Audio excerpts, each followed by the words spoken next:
आपको, आप देख रहे हो, मैं बता रहा हूं आपको, देखो 50% आप में से लोग 50% आप क्या सोच सकते थे, मैं आपको पूछता हूं, आप क्या सोच सकते थे चुनाव से पहले? आप सोच सकते थे कि अयोध्या में बीजेपी हारेगी ना? आप सोच सकते थे कि नरेंद्र मोदी काशी में से जान बचा के निकलेगा, मतलब मार्जिन ऐसे तुक्के से निकलेगा? सोच सकते थे? मैं आपको बता रहा हूं, जैसे ये अयोध्या में हारे वैसे यहां पे हारने जा रहे हैं। आपको सिर्फ एक काम करना है, एक काम करना है आपको सिर्फ गुजरात की जनता को सिर्फ एक बात बोलनी है, आपको डरना नहीं है। बिना डरे अगर आप बीजेपी से लड़ गए, चाहे आप किसान हो, मजदूर हो, छोटे व्यापारी हो, अगर गुजरात की जनता बिना डरे लड़ गई, बीजेपी सामने नहीं खड़ी हो पाएगी। दूसरा उदाहरण देता हूं, आप कांग्रेस पार्टी को जानते हो? हमारी पार्टी में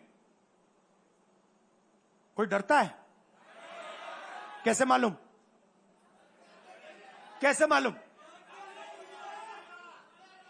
हमारी पार्टी में दिल से बात कर देते हैं। बड़ा सा बड़ा हो, राहुल गांधी हो, हमारे पार्टी के लोग कहते हैं राहुल गांधी, मुझसे कहते हैं, मेरे कमरे में आके कहते हैं, राहुल जी ये जो आपने किया हमें अच्छा नहीं लगा। कहते हैं, मैं बता रहा हूं आपको, और मैं कहता हूं आपने सही बोला, इस बार मैंने ऐसे नहीं करना था, जो आप बोल रहे हो वैसे करना था। हम डरते नहीं है, ना हमारे कार्यकर्ता हमें बोलने से डरते हैं, ना हम अपनी कार्यकर्ता की बात सुनने से डरते हैं, ना हमारा कार्यकर्ता हमसे डरता है। अब देखिए, मैं आपको रियलिटी बता रहा हूं, बीजेपी में नरेंद्र मोदी बैठे हैं, उनकी पूरी टीम बैठी है उनके सामने। मैं आपको इंटरनल बात बता रहा हूं, उनमें से कोई नरेंद्र मोदी को नहीं चाहता, मगर कोई नहीं चाहता, मतलब पूरी लीडरशिप टीम देख लो आगे बैठी है। मैं बता रहा हूं आपको, अंदर की बात बता रहा हूं, इनसाइड ट्रैक दे रहा हूं, कोई नहीं चाहता, मगर दम नहीं है, डरते हैं।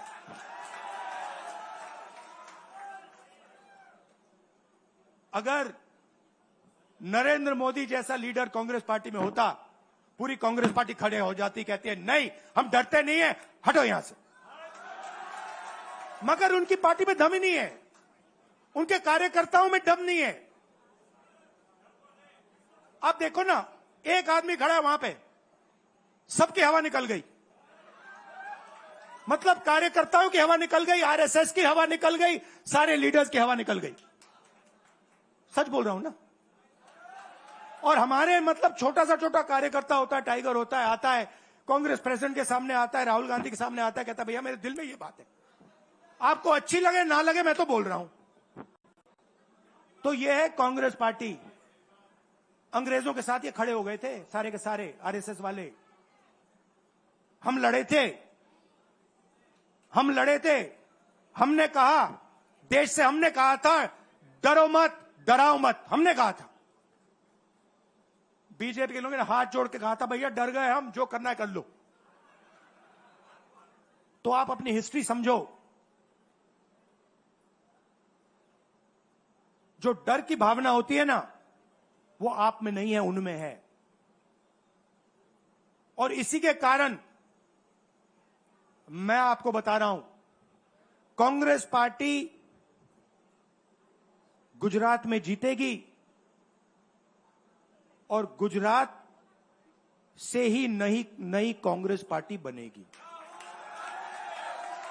क्योंकि कांग्रेस पार्टी, मैं गहरी बात बोल रहा हूं, मैं ऐसी आलतू फालतू बात नहीं करता हूं। देखिए, कांग्रेस पार्टी बनी कहां थी? मतलब हमारे जो सबसे बड़े नेता थे, जिन्होंने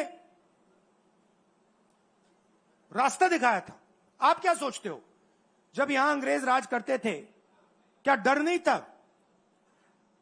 गुजरात के व्यक्ति ने कहा था, महात्मा गांधी ने देश को कहा कि देखो, डरो मत, डराओ मत। और आग गुजरात से शुरू हुई थी। और आज अगर कांग्रेस पार्टी है तो वो पार्टी, वो भावना, वो सोच गुजरात से शुरू हुई थी। इसीलिए जब इन्होंने हमारा ऑफिस तोड़ा, मैंने सोचा भैया मौका मिल गया, अब हम इनको सबक सिखाएंगे। जैसे इन्होंने हमारा ऑफिस तोड़ा, वैसे ही हम उनकी सरकार को तोड़ने जा रहे हैं। अच्छा, अब मैंने डरो मत की बात करी, मगर एक शिकायत भी है। एक शिकायत भी है। यह भी नहीं है कि कांग्रेस पार्टी गुजरात में कमियां नहीं है, ये कहना पड़ेगा, कहना पड़ेगा।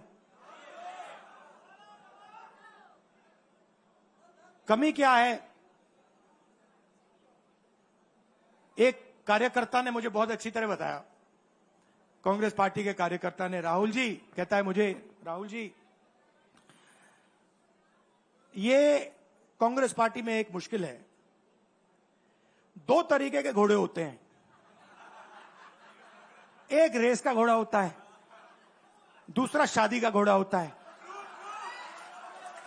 ये आप कभी कभी कांग्रेस पार्टी क्या करती है, रेस के घोड़े को शादी में भेज देती है और शादी के घोड़े को रेस में लगा देती है।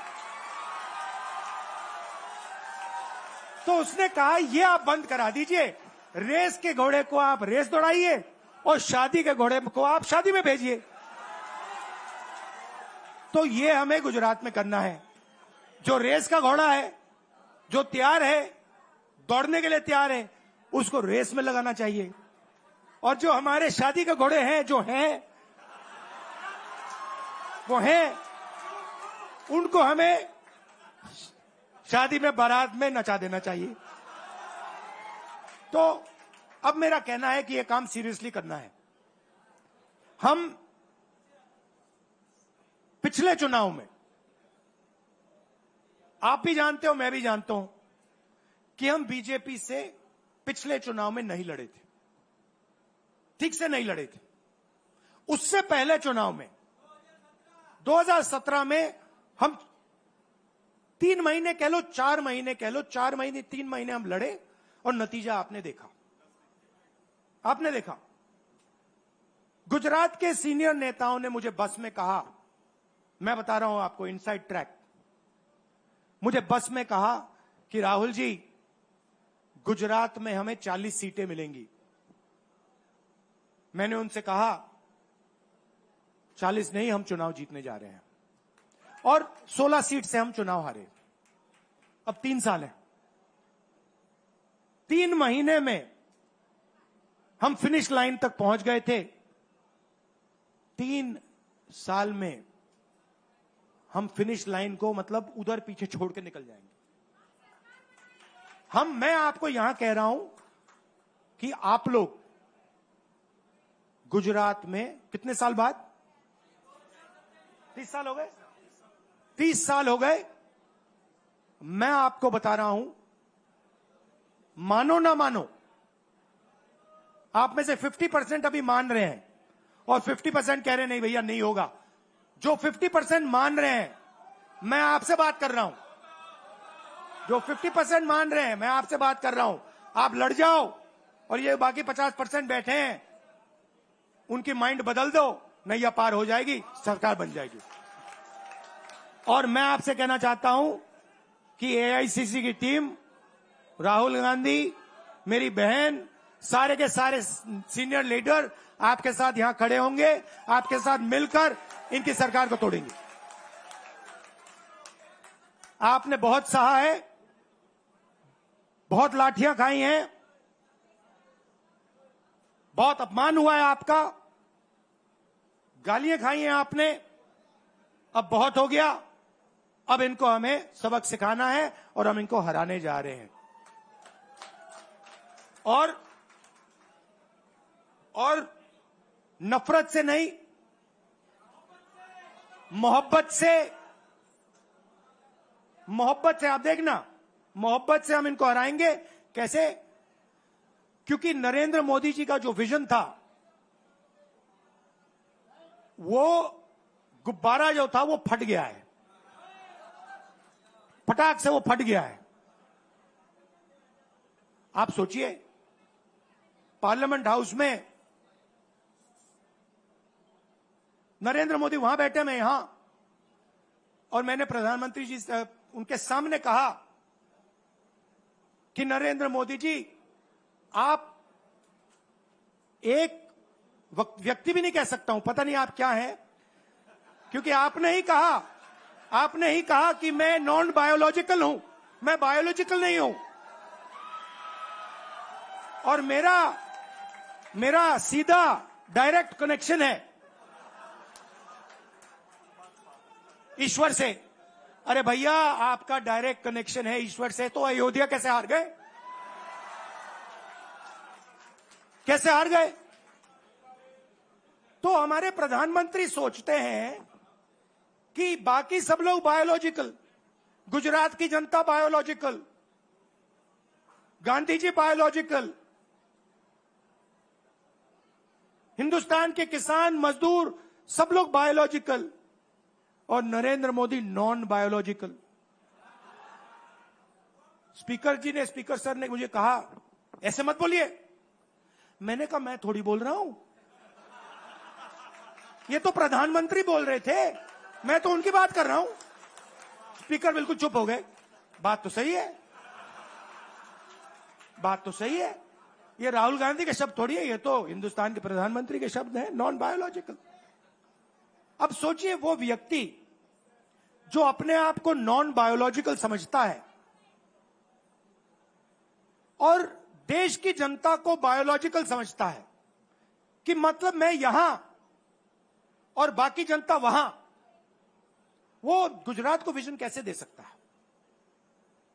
जो किसानों का दर्द नहीं समझ सकता, मजदूरों का दर्द नहीं समझ सकता, डायमंड इंडस्ट्री में जो काम करते हैं उनका दर्द नहीं समझ सकता, नॉन बायोलॉजिकल व्यक्ति वो गुजरात को कैसे रास्ता दिखा सकता है?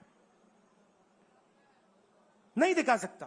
तो अब आपका काम है गुजरात को विजन देना, गुजरात के युवाओं को, किसानों को, मजदूरों को, माताओं बहनों को विजन देना कि भैया हम आपके लिए ये करने जा रहे हैं। आपने हमारा मैनिफेस्टो देखा? हिला के रख दिया था बीजेपी को, आपने देखा? वैसा मैनिफेस्टो बनाना है गुजरात के लिए। गुजरात की जनता से मिलकर 1 लाख लोगों ने हमारा मैनिफेस्टो बनाया था। वैसे ही हम गुजरात में लाखों लोगों से पूछकर अपना मैनिफेस्टो बनाएंगे, गुजरात को विजन देंगे, और फिर चुनाव पूरा दम लगा के लड़ेंगे, और यहां इनकी जो सरकार है उसको तोड़ के हटप्परे कर देंगे। आप सबका दिल से धन्यवाद। आखिरी बात मैं कहना चाहता हूं, यहां जगन्नाथ यात्रा हो रही है, आप सबको, और जो यात्रा में भाग लेंगे, आप सबको शुभकामनाएं देना चाहता हूं, और दिल से प्यार देना चाहता हूं। आप सबका दिल से धन्यवाद। नमस्कार, जय हिंद। अब है मुद्रा, डरो मत, डराओ मत। विपक्षना नेता, विधानसभा कांग्रेस पक्षना नेता